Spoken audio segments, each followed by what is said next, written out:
जानता हूं कि आने वाला समय में उस पार्टी का कोई भविष्य नहीं है जहां समर्पित कार्यकर्ताओं को रोज जलील किया जाता है। किसी प्रवक्ता ने कहा कि राष्ट्रीय जनता दल से नेता के बेटा के सहारे जदयू, ये बात नहीं है। राष्ट्रीय जनता दल के नेता के सभी बेटा क्यों जदयू की तरफ आ रहे हैं?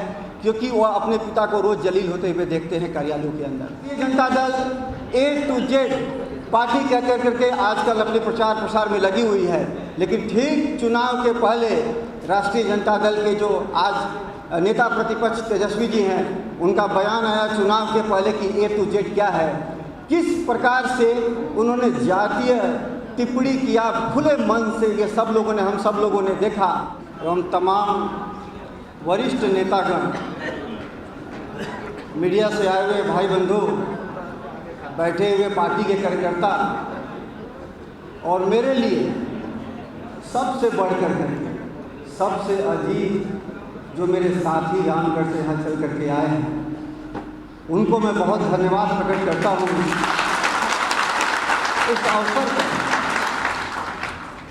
हम सब जानते हैं कि जिस धरती पर खड़े हैं, ये सम्राट अशोक की बनाई हुई धरती है, और इसका गौरव अगर बिहार में किसी ने पुनः लाया है या भविष्य में इस गौरव को कोई आगे बढ़ा सकता है, तो वह माननीय मुख्यमंत्री नीतीश कुमार जी।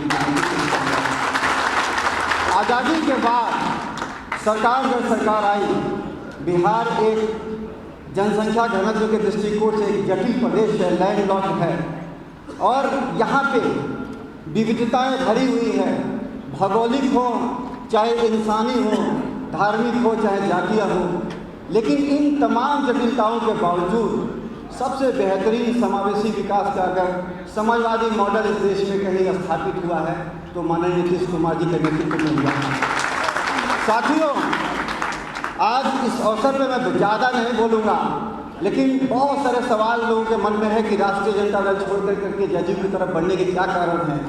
तभी मैंने 2-3 लाइन में बताया कि मैं किन वजहों से हूँ, लेकिन मैं कुछ और भी बातें बताता हूँ। राष्ट्रीय जनता दल समर्पित कार्यकर्ताओं का कब्रगाह बन चुका है। या आप जान जाइए इस चीज़ को कि आप धंधा कीजिए, बिजनेस कीजिए, ठेकेदारी कीजिए, और चुनाव के वक्त आप अटैची लेकर के पहुंच जाइए, टिकट लीजिए और राष्ट्रीय जनता दल में विधायक और MLC से लेकर के सांसद तक बनिए।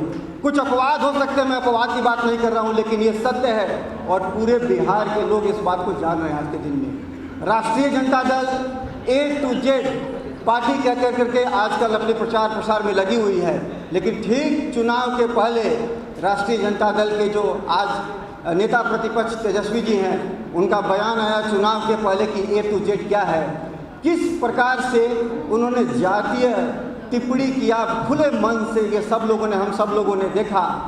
राष्ट्रीय जनता दल का गैर राजनीतिक फैसला EWS का विरोध, और इसके खिलाफ तो हम लोग के माननीय स्वर्गीय रघुवंश बाबूजी ने भी कहा कि ये गैर राजनीतिक फैसला था कि EWS का इस तरह से खुलेआम विरोध हो। अगर कोई बात होती तो उसके ऊपर आगे चल करके संशोधन की बात हो सकती थी या फिर विचार हो सकता था, लेकिन गैर राजनीतिक फैसला था। और इन सब तमाम चीज़ों की वजह से राष्ट्रीय जनता दल से आम लोगों की दूरी पहले की अपेक्षा बढ़ी है, और आने वाला समय में सीट की संख्या पर नहीं जाता। मैं 13 साल से सक्रिय राजनीति में हूँ, आंकड़े में देखता हूँ, और मैं यह जानता हूँ कि आने वाला समय में उस पार्टी का कोई भविष्य नहीं है जहां समर्पित कार्यकर्ताओं को रोज जलील किया जाता है। किसी प्रवक्ता ने कहा कि राष्ट्रीय जनता दल से नेता के बेटा के सहारे जदयू, ये बात नहीं है। राष्ट्रीय जनता दल के नेता के सभी बेटा क्यों जदयू की तरफ आ रहे हैं? क्योंकि वह अपने पिता को रोज जलील होते हुए देखते हैं कार्यालयों के अंदर, इसलिए वो इस दल की तरफ बढ़ रहे हैं। तो साथियों, बहुत बात आज नहीं करेंगे, फिर समय मिलेगा, कभी अवसर मिलेगा, हम लोग बात करेंगे इन्हीं सब बातों के साथ। आप सभी को बहुत बहुत धन्यवाद, प्रणाम।